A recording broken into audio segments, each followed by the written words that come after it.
Con la intención de apoyar la candidatura para que la Jota sea declarada Patrimonio Inmaterial de la Humanidad por la UNESCO, los comercios aragoneses se suman ahora a una iniciativa con la que vestir sus comercios con más de 2000 vinilos ilustrados con el logo de la candidatura y el hashtag Yo apoyo a la Jota. Una propuesta que pretende respaldar a las instituciones llegando a toda la ciudadanía.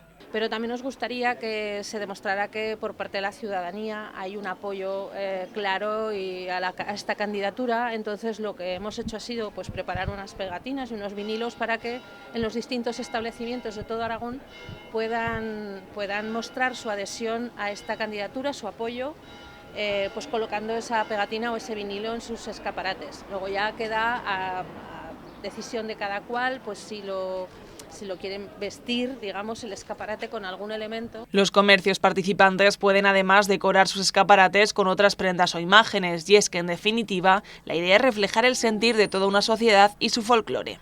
Creo que la cultura aragonesa, tanto la lengua como el folclore como las tradiciones, son la insignia de un pueblo, con lo cual tenemos que estar muy orgullosos de mostrarle los escaparates. Me da lo mismo una tienda de novias, una carnicería, una tienda de indumentaria.